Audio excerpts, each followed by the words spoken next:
Good morning everyone. Welcome to my class. I hope you all are safe and fine. Today we will learn about punctuations. तो आज हम विराम चिन्ह के विषय में बात करेंगे।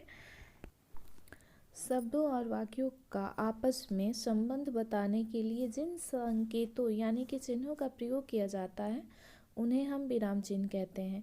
इनके अनुसार बोलने या पढ़ने वाला व्यक्ति ठहरता हुआ आगे बढ़ता है और सही अर्थ को ग्रहण करता है। इन संकेतों के सही प्रयोग के बिना अर्थ का अनर्थ हो जाने की पूरी संभावना रहती है। हिंदी और अंग्रेजी में से एक जैसे ही विराम चिन्ह प्रयोग किए जाते हैं, केवल पूर्ण विराम में ही अंतर होता है। अब तो कई लोग हिंदी में पूर्ण विराम के लिए फुल स्टॉप का प्रयोग करने लगे हैं। मुख्यतः अंतर यह है कि जिस नियमशीलता से इनका प्रयोग अंग्रेजी में किया जाता है वह हिंदी में आवश्यक नहीं मानी जाती है।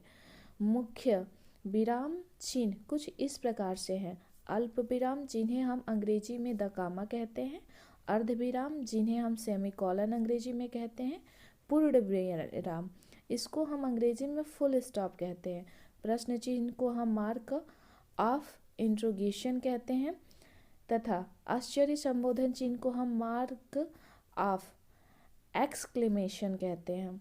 निर्देशक इस चिन्ह को हम डैश कहते हैं और योजक को हम हाइफन कहते हैं। कोष्ठक को हम पैरेंथेसिस कहते हैं और अवतरण चिन्ह को हम कोटेशन मार्क कहते हैं, जबकि अपूर्ण विराम को हम कॉलन कहते हैं और लोप संबंध चिन्ह को हम अपास्ट्रफी कहते हैं। आइए जान लेते हैं कि इन चिन्हों का प्रयोग हम कब, कहाँ और कैसे करते हैं। तो सबसे पहले द कामा। कामा सबसे कम ठहरने का संकेत देता है। इसके प्रयोग कुछ इस प्रकार से हैं। जब हम एक ही साथ आए एक जैसे शब्दों को अलगाने के लिए इनका प्रयोग करते हैं। For example, it was a land of beauty, honey, lakes and mountains. तो इनके बीच में हम ब्यूटी, हनी और लेक्स के पास कामा का प्रयोग करेंगे।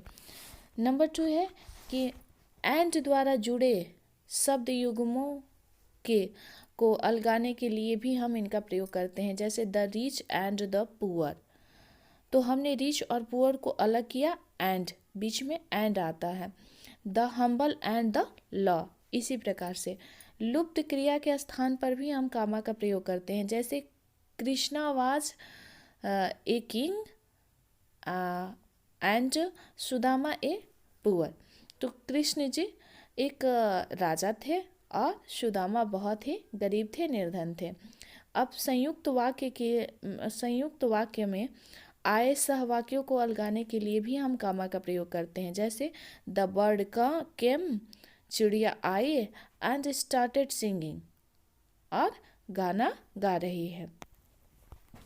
तो यहाँ भी हम द बर्ड कम के पास कामा का प्रयोग करेंगे।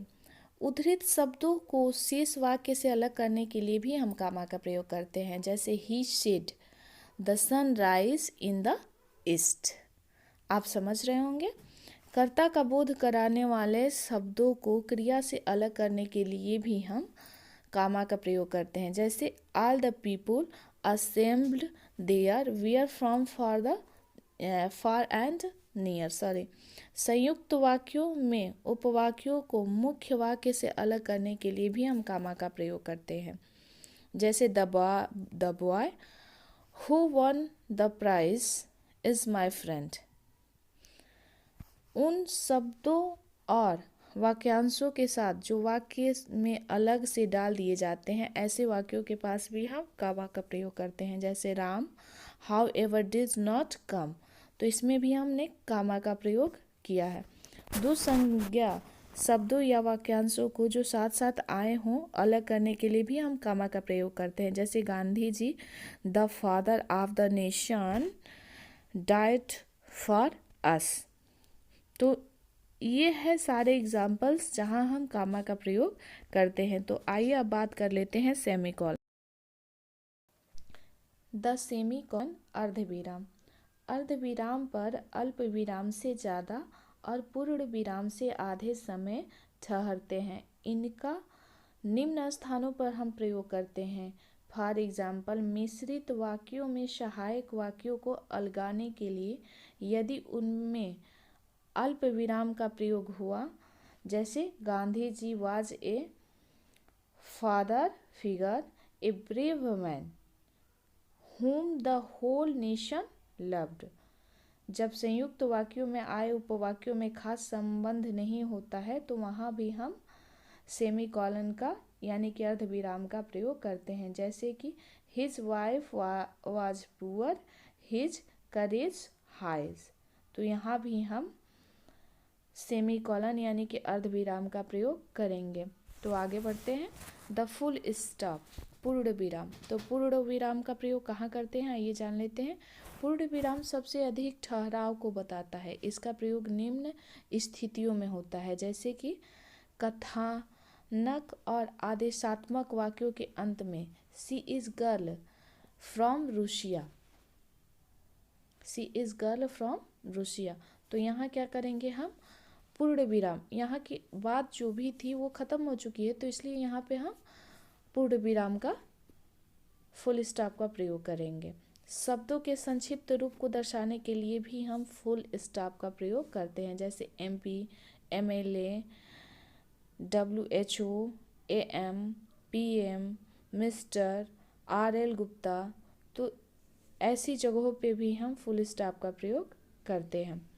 द मार्क ऑफ एक्सक्लेमेशंस, आश्चर्य चिन्ह के लिए, जहाँ पे बहुत ही आश्चर्यजनक बात होती हो, विषयामबोधक वाक्यों और शब्दों के अंत में लगाया जाता है यह चिन्ह, जैसे oh, well done, how sweet the babies. तो यहाँ हम क्या करेंगे, विषयामबोधक चिन्ह है तो यहाँ वाक्य है तो यहाँ हम आश्चर्य चिन्ह का प्रयोग करेंगे। द डैश, तो द डैश का प्रयोग किसी वाक्य के भाव के अचानक परिवर्तन पर करते हैं, जैसे remember me nicely to them, give my letter and what more. छूटे हुए सूत्र को फिर से पकड़ने के लिए भी हम डैश का प्रयोग करते हैं, जैसे friend, relatives, they all left her in the lunch. तो ऐसे जगहों पे हम क्या करते हैं, डैश का प्रयोग करते हैं। द हाइफन, योजक, योजक डैश से थोड़ी छोटी रेखा होती है और संयुक्त शब्दों में काम आती है। इसका प्रयोग मूल शब्द को उपसर्ग से अलग दिखाने के लिए भी करते हैं और विशेष रूप से जब मूल शब्द बड़े वर्ण यानी कि कैपिटल लेटर से प्रारंभ होता हो तो पंक्ति के अंत में आए विभाजित शब्द जोड़ने में भी योजक का प्रयोग होता है, जैसे cooperation, jack of all trades, un India और नन अमेरिकन। ऐसे शब्दों के लिए हम द हाइफन का प्रयोग करते हैं। द पैरेंथेसिस, तो अब कोष्टक के बारे में जानेंगे। तो इसे ब्रैकेट्स भी कहते हैं। इसका प्रयोग वाक्य में आए उन वाक्यांशों शब्दों को अलग करने के लिए किया जाता है जिनका मूल वाक्य से सीधा रचनात्मक संबंध होता है। कभी कभी कोष्टक के स्थान पर हम डबल डैश का भी प्रयोग करते हैं। नाटक आदि में संवाद के बीच पात्र के हाव भाव दिखाने के लिए भी हम इसका प्रयोग करते हैं, जैसे he died peacefully, it was his sole desire and in harness. अब हम द कोटेशन मार्क्स के विषय में पढ़ेंगे। तो अवतरण चिन्ह एक हरे और दोहरे दोनों रूप में प्रयुक्त होते हैं। इनका प्रयोग किसी के शब्द उद्धृत करने के लिए, किसी शब्द या अक्षर को रेखांकित करने के लिए करते हैं। द कोलन, अपूर्ण विराम। अपूर्ण विराम पूर्ण विराम से कम किंतु अर्ध विराम से अधिक ठहराव का बोध कराता है। कभी कभी कोलन का प्रयोग डैश के साथ भी करते हैं। इसका प्रयोग उद्धरण से पूर्व, उदाहरण देते समय तथा इस वाक्यों को दो वाक्यों को अलग करने के लिए जो अर्थ में परस्पर जुड़े होते हैं लेकिन रचना में स्वतंत्र होते हैं किया जाता है। अब बात हम कर लेते हैं द अपास्ट्रफी की लोप संबंध चिन्ह के विषय में। तो अपास्ट्रफी का प्रयोग संबंध बताने के और किसी अक्षर या अक्षरों के लोप अथवा शब्द संकुचन दर्शाने के लिए किया जाता है। जैसे I am not aware of it, तो यहाँ पे हम क्या करेंगे, यहाँ पे हम लोप संबंध है तो यहाँ पे हम अपास्ट्रफी का प्रयोग करेंगे। This video is very useful video. If you like my video, then please like, subscribe and share.